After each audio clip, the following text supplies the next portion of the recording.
దేవుని నామానికి స్తోత్రం అండి. మరి దేవుని మహాకృపను బట్టి ఈ ఉదయకాలమున దేవుని వాక్కు తీసుకురావటానికి దేవుడు నాకు ఇచ్చిన కృపను బట్టి ఆ దేవాది దేవుని నేను స్తుతిస్తున్నాను.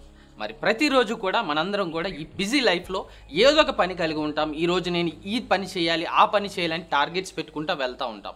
ఒకవేళ ఈరోజు కరెక్ట్గా ఏదైనా పని చేద్దామని బయలుదేరిన వెంటనే వర్షం వచ్చింది అనుకోండి, అరే వర్షం వచ్చిందే, నేను అనుకున్న పని జరగట్లేదని నిరుత్సాహ చెందుతూ ఉంటాం.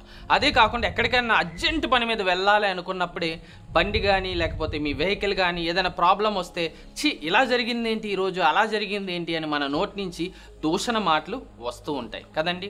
కనుక మన జీవితాల్లో ఏ పరిస్థితిలో కూడా మనము అధైర్యపడకూడదు, నిరుత్సాహపడకూడదు అని మనము గమనించుకోవాలి. మరి దేవుడి వాక్యం సెలవిస్తుంది కదా, ప్రభువునందు ఎల్లప్పుడూ ఆనందించాలని. కనుక మనము మన జీవితాల్లో ఎప్పుడూ కూడా మన ప్రభువైన రక్షకుడైన యేసు ప్రభువునందు ఎప్పుడూ కూడా ఆనందించే బిడ్డలుగా మనము ఉండాలి. కనుక మీకు ఒక స్టోరీ చెప్పాలని ఆశపడుతున్నాను. ఇది మీకు తెలిసిన విషయమే అనుకుంటున్నాను, కానీ తెలియకపోతే ఇది మీకు చాలా ఇన్స్పిరేషన్ ఇస్తుంది. ఒక రాజు ఉన్నాడండి. ఆ రాజుకి సమస్త ఐశ్వర్యము, సమస్త సంపదలు అన్నీ ఉన్నాయి. కానీ ఒకానొక రోజు ఆ రాజుకి మనశ్శాంతి లేదంట. మనసులో ఏదో దిగులు, చింత ప్రారంభమైంది. అతను ఏంటి నాకు ఇలా ఉంది, అన్నీ ఉన్నా కానీ నాకు ఏం సంతోషం లేదే అనుకుని అతని దగ్గర మంత్రి ఇంకా చాలామంది ఉంటారు కదండి, అందరినీ పిలిపించాడు. మొట్టమొదటిగా అతని కింద ఉన్నటువంటి అసిస్టెంట్స్ అందరినీ పిలిపించి అడుగుతున్నాడు, నాకు సంతోషం లేదు, నాకు ఆనందం లేదు, నేను ఏం చేస్తే నాకు ఆనందం కలుగుతుంది అని ఆ రాజు అడుగుతున్నాడు. అప్పుడు వారు అన్నారు, రాజా నీవు ఏం చేస్తావంటే మంచి మంచి మ్యూజిషియన్స్ ఉంటారు కదా, వాయిద్యాలు వాయించేవారు ఉంటారు కదా, వారిని పిలిపించుకుని ఒక కొత్త మ్యూజిక్ చేయించుకుని విను, నీకు సంతోషం కలుగుతుంది అని రాజుకి సలహా ఇస్తారు. సరే అని చెప్పి రాజు ఏం చేస్తాడంటే మంచి మంచి మ్యూజిక్ ఇన్స్ట్రుమెంట్స్ ఎవరైతే బాగా వాయిద్యాలు వాయిస్తారో వారందరినీ పిలిపించి వాయిద్యాలు వాయించుకుని వింటాడు. కానీ అతనికి నిజమైన ఆనందం, సంతోషం రాదు. అప్పుడు మరలా అడుగుతాడు, నాకు ఇంకా ఆనందం రాలేదంటే అప్పుడు వారు చెప్తారు, రాజా నాట్యం ఆడేవారు అందంగా ఉండేవి చాలామంది నాట్యగత్తలు ఉన్నారు, వారు చాలా చక్కని నాట్యం చేస్తారు, వారు నాట్యం చేస్తున్నప్పుడు నువ్వు చూసావంటే తన్మయానికి చెంది నువ్వు చాలా సంతోషిస్తావు, ఆనందిస్తావు అని చెప్తారు. సరే అయితే అని చెప్పి వెళ్ళి నాట్యం చేసే వాళ్ళు పిలిపించనంటే చాలా చుట్టుపక్కల ప్రదేశాల నుంచి అద్భుతంగా నాట్యం చేసే కళాకారుని పిలిపిస్తారు. కానీ వారు నాట్యం చేసినా కూడా రాజుకి ఎటువంటి సంతోషము, ఆనందము కలగదు. అప్పుడు ఏంటి ఇలా ఉంది అని చెప్పి చివరికి ఏం చేస్తాడంటే వీరు చెప్పే సలహాలు బాగాలేదు, మంత్రిని పిలిపించిన మంత్రి గారి సలహా తీసుకుంటాడు. మరి రాజుగారు మంత్రిని అడుగుతారు, నాకు సంతోషం లేదయ్యా, ఏం చేస్తే నాకు ఆనందం కలుగుతుంది, చాలా నిరుత్సాహంగా ఉందంటే మంత్రి ఒక సలహా ఇస్తాడు, రాజా ఇది చాలా సులువైన పని.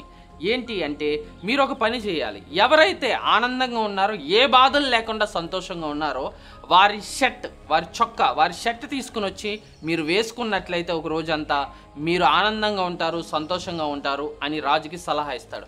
అప్పుడు ఆ రాజు అంటాడు, అబ్బా మంచి సలహా ఇచ్చావు మంత్రి, అయితే నీ షర్ట్ నాకు ఇచ్చే అంటాడు, నీ వస్త్రం, నీ పై వస్త్రం నాకు ఇచ్చే అంటాడు అన్నమాట. అప్పుడు మంత్రి అంటాడు, రాజా మీరు ఈ రాజ్యానికే రాజు, సకల సంపదలు మీ దగ్గర ఉన్నాయి, మీరే ఆనందంగా లేనప్పుడు నేను ఎలా ఉంటానయ్యా, నాకుండే బాధలు నాకున్నాయి అంటాడు. అదేంటి నువ్వు కూడా ఆనందంగా లేవా, అయితే సరే సైనాధిపతిని పిలవండి, సైనికులందరినీ పిలవండి, ఎవరైతే ఆనందంగా ఉన్నారో మీ షర్ట్ నాకు ఇవ్వండి అంటే వారు కూడా ఇలాగే సమాధానం చెప్తారు, రాజా మాకుండే బాధలు మాకున్నాయి, మేము కూడా సంతోషంగా లేము అంటారు. అలాగైతే ఒక చాటింపు వేయండి, మొత్తం సైన్యాధిపతులకి చెప్పండి, భటులందరినీ పంపించండి, ఈ రాజ్యాలన్నీ తిరగండి, తిరిగి ఎవరైతే సంతోషంగా ఆనందంగా ఉన్నారో వారి షర్ట్ నాకు తీసుకొచ్చి ఇవ్వండి, వారికి నేను తగిన బహుమతి ఇస్తానంటారు. అప్పుడు భటులందరూ మొత్తం రాజ్యాలన్నీ తిరుగుతారండి, అతనికి ఎన్ని రాజ్యాలు అన్ని రాజ్యాలు తిరుగుతారు. కానీ ఎక్కడ కూడా ఎవరైతే నిజంగా సంపూర్ణంగా సంతోషంగా ఆనందంగా ఉన్నారో వారికి కనిపించరు. ఎవరిని అడిగినా మాకుండే బాధలు మాకున్నాయి, నాకు అనారోగ్యం ఉంది, నాకు అప్పుల బాధలు ఉన్నాయి, అయ్య బాబాయ్ నాకే ఎన్నో సమస్యలు, నాకు వివాహం అవ్వట్లేదు, ఇలా రకరకాల బాధలు ఎవరి బాధలు వారు చెప్పుకుంటూ వెళ్తారు. ఇంకా వారికి చాలా నిరుత్సాహం వచ్చేసి అయ్య బాబాయ్ రాజు దగ్గరికి షర్ట్ తీసుకెళ్ళకపోతే మన పని ఏంటి, మనల్ని శిక్షిస్తారు కదా అని భయపడుతూ ఒక వీధిలో కూర్చుని ఆలోచిస్తూ ఉంటే సాయంత్రం కాల సమయం ముందు అక్కడ ఒక వీధి చివరన ఒక వ్యక్తి రోడ్డు పక్కన కూర్చుని గట్టిగా నవ్వుతూ ఉంటాడు అనమాట. ఆ వ్యక్తి దగ్గరికి ఏంటి ఇతను నవ్వుతూ ఉన్నాడని పరిగెట్టుకుని వెళ్ళి, అయ్యా ఏంటి అంత సంతోషంగా నవ్వుతున్నావు, నీకు ఏ బాధలు లేవా అంటే ఏ బాధలు లేవా అంటాడు. అబ్బా దొరికాడు రా బాబు మాకు కావాల్సిన వ్యక్తి అని, నిజంగా ఏ బాధలు లేవంటే ఏ బాధలు లేవు అంటాడు. అంత సంతోషంగా ఉన్నావు అంటే నేను చాలా సంతోషంగా ఉన్నాను అంటాడు. నువ్వేం చేస్తున్నావు అంటే నేను అడుక్కునేవాడిని అంటాడు. అడుక్కునేవాడువా? నువ్వు అంత సంతోషంగా ఎలా ఉన్నావంటే, నాకు దేని మీద ఆశ లేదు, రోజు పొద్దున్నే వెళ్ళి అడుక్కుంటాను, కొంతమంది కూరేస్తారు, అన్నం వేస్తారు, ఆ రోజుకి ఆ పూటకి సరిపోద్ది, నేను చాలా సంతోషంగా ఉన్నాను అంటాడు. ఇదేంటి అడుక్కునేవాడు ఇంత సంతోషంగా ఉన్నాడు అన్నాడని, సరే ఎవరైతే ఏంటి, మనకు కావాల్సిన వాడు దొరికాడు కదా అని చెప్పి, సరే అయ్యా నీ షర్ట్ నాకు ఇచ్చేయి, మేము రాజుగారికి ఇవ్వాలి అంటే అతను ఇంకా పగలబడి నవ్వుతూ ఉంటాడు అనమాట. అతను చెప్తాడు, మీరు నన్ను చూస్తున్నారు కదా, నాకు అసలు చొక్కాయే లేదు, షర్టే లేదు అంటాడు అనమాట. అంటే అతని పైన వస్త్రాలు ఏమీ వేసుకోకుండా ఉన్నాడు. తర్వాత రాజు దగ్గరికి వెళ్ళి ఈ విషయం చెప్తారు. అప్పుడు రాజు మనసులో బాధపడి అప్పుడు ఆలోచిస్తాడనమాట, నిజమే కదా, నాకు అన్ని ఐశ్వర్యాలు సకల సంపదలు ఉన్నాయి, నేనే సంతోషంగా లేని నా గురించి ఆలోచించుకుంటున్నాను, కానీ నా రాజ్యంలో ఇంతమందికి ఇన్ని కష్టాలు ఉన్నాయా, ఇన్ని సమస్యలు ఉన్నాయా, అయితే నేను వారి సమస్యలు తీర్చాలి, అందులోనే నాకు ఆనందం ఉంది అని అతను తెలుసుకుంటాడు. అంతేకాకుండా అతనికి అప్పుడు అర్థమవుతుంది ఏంటంటే, అన్నీ ఉన్నవాడు సంతోషంగా లేడు, కానీ ఏమీ లేని అడుక్కునే వ్యక్తి అసలు చొక్కాయే లేదు వేసుకోవడానికి, కానీ అతను మాత్రం సంతోషంగా ఉన్నదాంతో తృప్తిగా ఉన్నాడని అతను తెలుసుకుంటాడు. కనుక మనము ఈ స్టోరీ నుంచి కూడా మనం నేర్చుకోవాల్సింది ఏంటండి, ఎస్, కనుక మనం సంతోషం అనేది స్టేట్ ఆఫ్ మైండ్ అండి, మనసు మీద ఆధారపడి ఉంటుంది. మనకి ఏదో 10 లక్షల రూపాయలు మన బ్యాంక్ బ్యాలెన్స్లో ఉంటే మనం ఆనందంగా ఉంటాం అనుకుంటాం, కాదు, అప్పుడు నాకు 1 కోటి రూపాయలు కావాలని బాధపడుతూ ఉంటాం. లేకపోతే నేను సైకిల్లో తిరుగుతున్నా, నాకు బండి ఉంటే ఆనందం వచ్చేస్తుంది అనుకుంటాం, కాదండి, మనకు బండి వచ్చిన తర్వాత నాకు కారు రావాలి, కారు లేదని బాధపడుతూ ఉంటాం. కనుక మారాల్సింది ఏంటంటే మన మనస్తత్వం. కనుక దేవుడు వాక్యం సెలవిస్తుంది, అందుకనే ప్రభువునందు ఆనందించుడి, మరల చెప్పుదును ఆనందించుడి అని దేవుడు వాక్యం సెలవిస్తుంది. కనుక మనం యేసు ప్రభునందు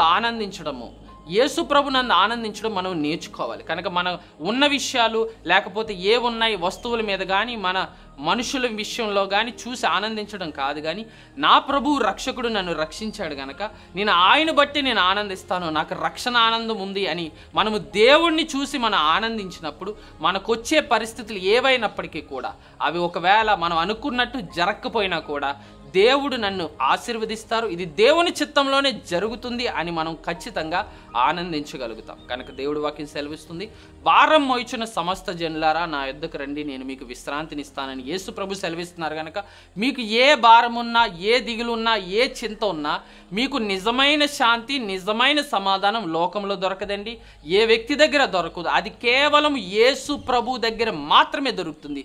ఎందుకంటే ఆయనే మనల్ని సృష్టించిన సృష్టికర్త గనక మనం ఆయన దగ్గరికి వెళ్ళినప్పుడు మాత్రమే మనకి నిజమైన శాంతి, నిజమైన సమాధానం దొరుకుతుంది.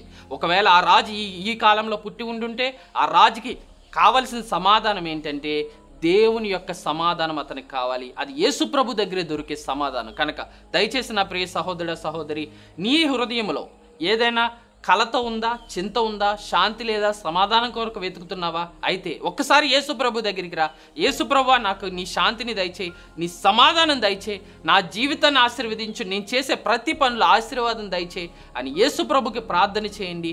ప్రార్థన చేసుకుని ఈరోజు ప్రతి ఉదయాన్ని ప్రారంభించండి. మీరు చేసే పనుల్లో మీరు ఆశీర్వాదం చూస్తారు. ఒకవేళ అవి ఏంటి ఇలా నేను అనుకున్నట్టు జరగలేదని మీరు అనుకున్న చివరికి అది మీకు ఆశీర్వాదకరంగానే ఉంటుంది. కనుక ఈ మాటలు మీకు ఆశీర్వాదకరంగా ఉన్నాయని ఆశపడుతున్నాం. ఒకవేళ మీ కొరకు ఏమైనా ప్రార్థన అవసరతలు ఉంటే మీ కొరకు మేము కూడా ప్రార్థిస్తాం. ఆ ప్రార్థన అవసరతలు కామెంట్ చేయండి, లేకపోతే వాట్సాప్ చేయండి.